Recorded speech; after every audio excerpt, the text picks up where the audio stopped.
በስመ አብ ወወልድ ወመንፈስ ቅዱስ አሐዱ አምላክ አሜን። አንድ አምላክ በሚሆን በአብ ወልድ ወመንፈስ ቅዱስ ስም አምነን ረድኤተ እግዚአብሔርን አጋዥ አድርገን ዓለምን የናቀን ውድ ክቡር የሆነ የጻድቁ የእግዚአብሔር ሰው አባታችን የአቡነ ኪሮስን የወርኃ ኅዳር የሚጸለይ የከበረ መጽሐፍ ገድሉን ማንበብ እንጀምራለን። ጸሎቱና በረከቱ ከገብረ ማርያም ጋር ይሁን ዛሬም ዘወትርም ለዘላለሙ አሜን። በየሰዓቱ ለዘላለሙ አሜን። 3 ቀን ከቆየ በኋላ ከእንግዲህ ወዲህ የምንኩስና ስራ እማር ዘንድ ወደ ሌሎች ገዳማት እሄዳለሁ እያለ አሰበ። በጠዋት ወጥቶ ወደ አስቄጥስ ገዳም ሄደ። ከመንገድ መሄድም የተነሳ ኃይሉ ደከመ። በዚያን ሳለ ነፍሱ በተመስጦ መላእክት ወስደው ዓለሙ ሁሉ ከፈጠረ ከእግዚአብሔር መንበር ፊት አደረሱት። የቅዱሳን ማኅበር የነቢያትና የሐዋርያት የእንጦንስና የመቃርስ የጳውሊና እንደነርሱ ያሉ ቅዱሳን መነኮሳት ማደሪያ አየ። አብርሃም፣ ይስሐቅ፣ ያዕቆብና ሌሎች መምህራን አያቸው። ኃጢአት የሌለባቸው ሕፃናት ማኅበር ለመስማት በሚያስደንቅ ምስጋና ሲያመሰግኑ አየ። ጌታ ኢየሱስ ክርስቶስ ወዳጄ ኪሮስ ወዴት ትሄዳለህን? አለው። አባታችን አባ ኪሮስም የምንኩስና ስራ ልማር ወደ አስቄጥስ ገዳም ነው አለው። ጌታ ከአንተ የተሻለ አላገኘሁም። አሁንም ወደ ደብረ በሳን ሂድ፣ በዚያም ድንቅ ነገር ታገኛለህ አለው። ከዚያ በኋላ መላእክት ነፍሱን ከስጋው ጋር አዋህዷት። አባታችን አባ ኪሮስም ከእንቅልፉ ነቅቶ ስላየውና ስለሰማው አደነቀ። ጎዳናውም ሂዶ ደብረ ባሳት ደረሰ። ለቤተ ክርስቲያን እጅ ነሳ። በዚያም አምላክን የወለደች እመቤታችን ስዕል አይቶ እንባውን ከዓይኑ እያፈሰሰ እመቤቴ ሆይ በቃል ኪዳንሽ አስቢኝ አላት። የእመቤታችን ስዕል ወደዚህ መምጣት መልካም ነው፣ አትፍራ። ካየህ በኋላ የአባትህን አጽም ትጠብቅ ዘንድ ወደ ባትህ ተመለስ ብላ ተናገረችው። አባታችን አባ ኪሮስም ይህን በሰማ ጊዜ ከእመቤታችን ስዕል በታች 700 ስግደት ሰገደ። በዕብራይስጥ ቋንቋ እየዞረ እንግዳ ስለሆንክ ስግደቱ ይበቃሃል፣ ከዓመት እስከ ዓመት በየቀኑ 300 ፍሬ ታፈራ ዘንድ የምሕረት መዝገብ ተዘጋጅቶልሃል የሚል ቃልን ሰማ። አባታችን አባ ኪሮስም እግዚአብሔር ስራ እያደነቀ ከቤተ ክርስቲያን ወጣ። በዚያም ገዳም ብዙ መነኮሳት አገኘ። አባታችን አባ ኪሮስ የፊቱ ደም ግባት ያማረ፣ ቁመቱ እንደ ዘንባባ ዘለግ ያለ፣ ዓይኖቹ እንደ አጥቢያ ኮከብ ደስ የሚያሰኙ፣ ጥርሶቹ እንደ በረዶ ነጭ የሆኑ፣ የመልኩ ደም ግባት እንደ ጽጌረዳ ቀይ ነበረ። እነዚያ መነኮሳት እርስ በርሳቸው ይህ መነኩሴ ከግብፅ ሀገር ከቤተ መንግስት የመጣ ይመስላል፣ ሰውነቱ በጾም በጸሎት አልጠወለገምና ተባባሉ። ፈጽመውም ጠሉት። ወደ ተናቀ ማደሪያ ማስገቡት። በዚያም መክፍራስ በሚባል ሕመም ታመመ። ብዙ ዘመን እያዘነ ቆየ። ለሞትም ደረሰ። ከመሬት ወድቆ አንድ በሽተኛ አገኘ። አባታችን አባ ኪሮስ ቅዱስ ሚካኤል በራስጌው፣ ቅዱስ ገብርኤል በእግርጌው፣ ሩፋኤል በቀኙ፣ ሳዳክያል በግራው በክንፋቸው ጋርደው አያቸው። ከአባታችን ከአባ ኪሮስ በቀር ማንም የሚያያቸው አልነበረም። መላእክትም አባ ኪሮስ በገዳዮቹ ፊት ሞትን የማይፈራ አርበኛ ብለው እጅ ነሱት። አባታችን አባ ኪሮስ አረፍ ብሎ መላእክትን ከዚህ ምን ታደርጋላችሁ አላቸው። እንጠብቀው ዘንድ ዓለም ሁሉ ከፈጠረ ከእግዚአብሔር ዘንድ ታዘን ነው አሉት። አባታችን አባ ኪሮስ ከመቼ ድረስ እዚህ ትቆያላችሁ አላቸው። እነሱም ስጋውን ለማሳረፍ አምላካችን እስከሚያዘን ድረስ ነው አሉት። አባታችን አባ ኪሮስ ወደዚህ በሽተኛ መነኩሴ መለስ ብሎ በዚህ ገዳም ስንት ዓመት ኖረሃል አለው። ያ መነኩሴ 30 ዓመት ሆኖኛል አለው። ዳግመኛም ከታመምክ ስንት ዓመት ሆኖሃል አለው። 20 ዓመቴ ነው አለው። ዳግመኛም አባታችን አባ ኪሮስ የገዳሙ አበምኔትና መነኮሳት ይጠይቁሃልን አለው። ያ መነኩሴ ጌታዬ ፊታቸውን ካየው 15 ዓመት ሆኖኛል። ውሃቸውን አልጠጣሁም፣ እህላቸውንም አልበላሁም፣ እንደምታይ ሁኜ እኖራለሁ አለው። አባታችን አባ ኪሮስ እስኪ ንገረኝ፣ አባትህ ማን ነው? እናትስ ማን ናት አለው። አባቴ የኬልቄዶን ንጉሥ ነው፣ እናቴም የርኅራኄ ንጉሥ ልጅ ናት። እውነት እልሃለሁ የሐሩር ልብስ ወርቁንና ብሩን የአባቴ ቤት በእግራቸው ይረግጡታል አለው። አባታችን አባ ኪሮስ ወደዚህ ገዳም ማን አደረሰህ አለው። ያ ድውይ መነኩሴ አንድ አንተ ያለ 3 መነኩሳት መጥተው በአባቴ ቤት አደሩ። በእኩለ ሌሊትም ፊቱ የሚያበራ ሰው መጥቶ ሚሳኤል ሚሳኤል ሚሳኤል ብሎ ጠርቶ ሲነጋ ተነስተህ ከእነዚህ ቅዱሳን መነኩሳት ጋር ሂድ አለኝ። በዚህም ምክንያት ወጥቼ ከእነርሱ ጋር ወደዚያ ገዳም ተከትዬ ገባሁ። መልካም ስራ ባልሰራ እንደነርሱ መነኩሴ ሁኜ ኖርኩ አለው። አባታችን አባ ኪሮስም አጽናናህ ዘንድ ስማ አለው። አኗኗርህ በገዳም የሆነ ፍጹም ድሃ ስሙ በብኑዳ የሚባል አንድ ባህታዊ መነኩሴ ነበር። ሰይጣን ክፉ ነገር አምጥቶ ሳሳተው። እግዚአብሔር ስጋውን ለአንበሳና ለሰማይ ወፎች ሰጠ። እርሱም ከሮም ንጉሥ በታች የሚገዛ በዘመድ የከበረ የኬፍስ ንጉሥ ልጅ ነበረ አለው። ዳግመኛም ሰማይ ልንገርህ፣ የሮም ንጉሥ ልጅ የሚሆን አንድ ድሃ ነበረ። ከበትርም በቀር ምንም ሳይይዝ በድብቅ ለምናኔ ወጣ። ያም ሰው እኔ ፈጽሜ ያውቋለሁ፣ በረሃ ለበረሃ ተራራ ለተራራ ይዞራል፣ በሕይወት ይኑር በሞት በሞት ፈጽሞ አላወቁትም። አባታችን አባ ኪሮ ይህን የሚነግረው ስለ ራሱ ነው። ዳግመኛም አንድ የንጉሥ ልጅ የሚሆን ድሃ ሰው ነበረ። ማቅ ለብሶ ከሰንበት ብቻ በቀር ሳይበላ በቀን በሌሊት በትሩፋት ይኖር ነበር። በዚህ ስራ ሳለ በክብር አረፈ። ነፍሱንም ብርሃናውያን መላእክት ወስደው በመንግሥተ ሰማያት አኖሯት። ወንድሜ ሆይ አሁንም ስማ ልንገርህ፣ እግዚአብሔር ተግሣጽ አታማር። እግዚአብሔር የወደደውን ይገሥጻልና። በጽኑ ሕመም የታመመ ያ መነኩሴ እኔስ ያገኘኝ ስለ ኃጢአቴ ተሰጥቶኛልና የሚገባኝ ነው አለ። ጸሎቱና በረከቱ ከሁላችን ሕዝበ ክርስቲያን ጋር ይሁን ዛሬም ዘወትርም ለዘላለሙ አሜን። ገዳማዊ ቅዱስ ክቡር የሚሆን አባ ኪሮስ ያደረገው ታምር ይህ ነው። ጸሎቱና በረከቱ ከሀገራችን ከኢትዮጵያና ከሁላችን ሕዝበ ክርስቲያን ጋር ይሁን ለዘላለሙ አሜን። በአንዲት ሀገር አንዲት ሴት ነበረች። ከዕለታት በአንድ ቀን በፈጣሪው ኃይል ታምር የሚያደርግ የአባ ኪሮስን የበዓሉ ዕለት በደረሰ ጊዜ ለበዓሉ ሊደረግ የሚገባውን አዘጋጀች። ከዚያ በኋላ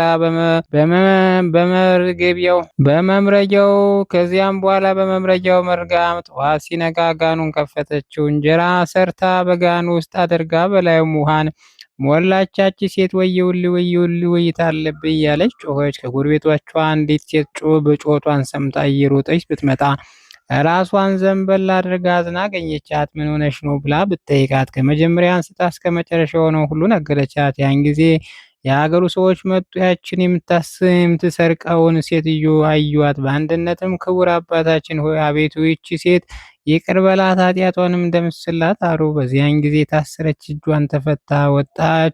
ይቅር ባይ ክቡር የሚሆን የአባ ኪሮስ ታምረና ኃይሉ የሀገሩን ሰዎች ሁሉ አይተው ፈጽሞ አደነቁ። የአባ ኪሮስ ጸሎቱና በረከቱ ከሁላችን ሕዝበ ክርስቲያን ጋር ይኑር ለዘላለሙ አሜን። በስመ አብ ወወልድ ወመንፈስ ቅዱስ አሐዱ አምላክ አንድ አምላክ በሚሆን በአብ ወልድ ወመንፈስ ቅዱስ ስም አምነን ለኅዳር 8 በዚች ቀን ሥጋ የሌላቸው የአርባቱ እንስሳት በዓላቸው ነው። ሁሌም መንበሩን የሚሸከሙ እግዚአብሔር ሰረገላዎች ናቸው። ስለ እርሳቸው ወንጌልን የጻፈ ዮሐንስ እንዲህ ሲል እንደመሰከረ በዚህ ዙፋን ፊት በረድ የሚመስል ባህር አለ። በዙፋኑም ዙሪያ 4 እንስሶች አሉ። በፊትም በኋላቸውም ዓይን የተሞሉ ናቸው። የፊተኛው አንበሳ ይመስላል፣ ሁለተኛው ምላም ይመስላል፣ ሶስተኛው የሰው መልክ ይመስላል፣ አራተኛው የሚበራ አሞራ ይመስላል። እሊህም የአርባቱ እንስሳት እያንዳንዱ ክንፈ ስድስት ሁለንተናቸው ዓይን የተሞሉ ናቸው። የነበረ የሚኖር አማልክት አምላክ እግዚአብሔር ጽኑ ክቡር ልዩ ነው እያሉ መዓልትና በሌሊት ዕረፍት የላቸውም። ሁለተኛውም ስለሳቸው ኢሳይያስ እንዲህ አለ። ከዚያ በኋላ ንጉሥ ዖዝያ በሞተ ጊዜ አሸናፊ እግዚአብሔር ሰፊ በሆነ ከፍ ከፍ ባለ ዙፋን ላይ ተቀምጦ ብርሃኑ ቤቱን ሞልቶ ሱራፌል በዙሪያው ቆሞ አየሁ። አንዱና አንዱ ክንፋቸው 6 ነው። በሁለቱ ክንፋቸው ፊታቸውን፣ በሁለቱ ክንፋቸው እግራቸውን ይሸፍናሉ። በሁለቱ ክንፎቻቸው ከጽንፍ እስከ ጽንፍ ይበራሉ። አንዱ አንዱን ከአንዱ ጋር ፍጹም አሸናፊ የሆነ እግዚአብሔር ቅዱስ ቅዱስ ቅዱስ ተብሎ የምትመሰገን ምስጋና በምድርና በሰማይ የመላ ነው እያሉ ያመሰግናሉ። ነቢዩ ዳዊትም በኪሩቤል ላይ ተቀምጦ በረረ አለ። ሁለተኛም በኪሩቤል ላይ የተቀመጠ እርሱም ምድርን አናወጻት አለ። ሕዝቅኤልም እንዲህ አለ። ወደ ሰሜን እነሆ ጥልቅ ነፋስ ሲመጣ አየሁ። ታላቅ ደመና አለ፣ በዙሪያውም ብርሃን አለ። ከእርሱም እሳት ቦግ ቦግ ብሎ ይወጣል። በደመና መካከል ባለ በእሳቱ ውስጥም እንደ 4 ራስ አሞራ መልክ የሚመስል አለ። በመካከሉም እንደ 4 ኪሩቤል መልክ ያለ አለ። መልካቸው እንዲህ ነው። በውስጣቸው የሰው መልክ አላቸው።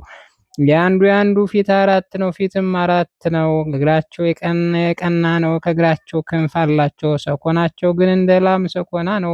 ከእሱም እሳት ቦግ ቦግ ይላል፣ እንደ ጋለ ብረት ምጣድም ይበራል። ወንጌል ዮሐንስ ዳግመኛ እንዲህ አለ። በዚያ ዙፋን ዙሪያ ብዙ መላእክት ድምፅ የእንስሶች እነዚህ አለቆችም ቃል ሰማሁ። ቁጥራቸው እልፍ አለቆች ያሏቸው የብዙ ነው።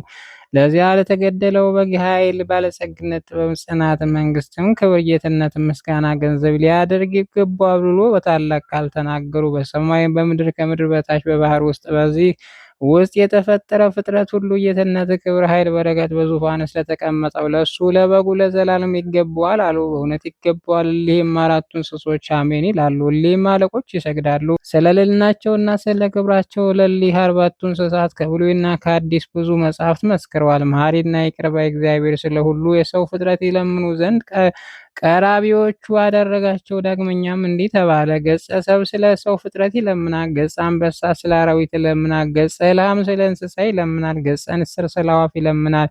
ከሰማይ ሰራዊት ሁሉ እርሱ በእግዚአብሔር ዘንድ ባለሟልነት እጅግ የቀረቡ ናቸውና። ስለዚህም በዓለሙ ሁሉ በስማቸው አብያተ ክርስቲያን እንዲታነጹ በዚህ ቀን መታሰቢያቸው እንዲደረግ የቤተ ክርስቲያን መምህራን አዘዙ። እነርሱም ስለ ሰው ወገን በእግዚአብሔር ዘንድ ይማልዳሉና ለእግዚአብሔር ምስጋና ይሁን። እኛንም በቅዱስ ኪሩቤል አማላጅነት ይማረን፣ በረከታቸው ከእኛ ጋር ትኑር ለዘላለሙ አሜን። በዚች ቀን ከአለቆች አንዱ ለመላእክት አለቃ አፍኔን የበዓሉ መታሰቢያ ነው። ይህም ከሱራፌልና ከኪሩቤል ጋር የሉልን የጌትነቱን ዙፋን የሚጠብቅ ነው። ስለ እርሱም ሄኖክ እንዲህ አለ። ያን ቤት ሱራፌልና አፍኔን ዙሪያውን እየዞሩ ይጠብቁታል። እነሱም የልዑል ጌትነት ዙፋን ሲጠብቁ የማያንቀላፉ ናቸው። ለእግዚአብሔር ምስጋና ይሁን። እኛንም በዚህ መልአክ አማላጅነት ይማረን፣ በረከቱ ከኛ ጋር ትኑር ለዘላለሙ አሜን። በዚች ቀን የሊቀ ጳጳስ ዮሐንስ መታሰቢያ ነው። ለንጉሥ ቆስጠንጢኖስ መስቀል ተገለጸለት። ለእግዚአብሔር ምስጋና ይሁን አሜን። በዚች ቀን የአረማዊ መኮንን ልጅ የነበረ አባ ቅፍሮንያ አረፈ። ከዕለታት በአንዲት ቀን ስሙ መርቆሬዎስ የሚባል መኮንን ከአባ ጳኩሚስ ገዳም ወደ ሀገሩ መጣ። እርሱም ክርስቲያን እንደሆነ በእርሱ ላይ ትንቢት ተናገረ።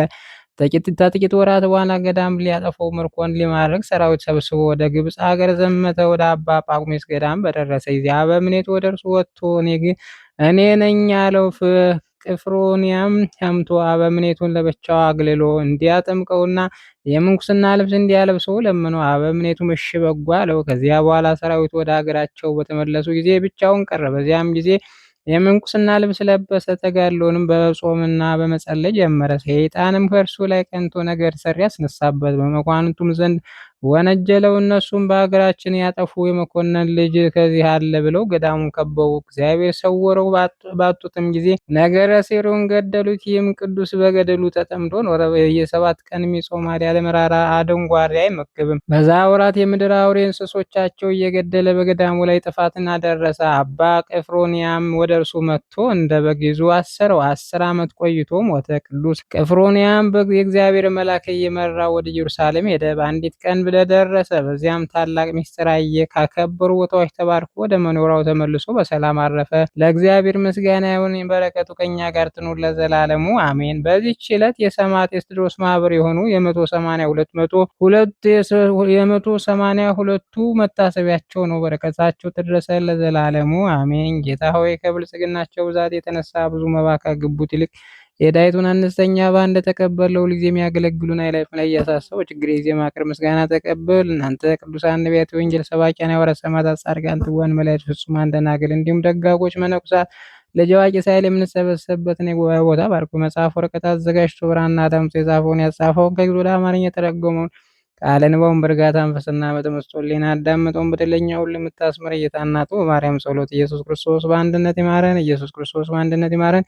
ኢየሱስ ክርስቶስ በአንድነት ይማረን ለዘላለሙ አሜን።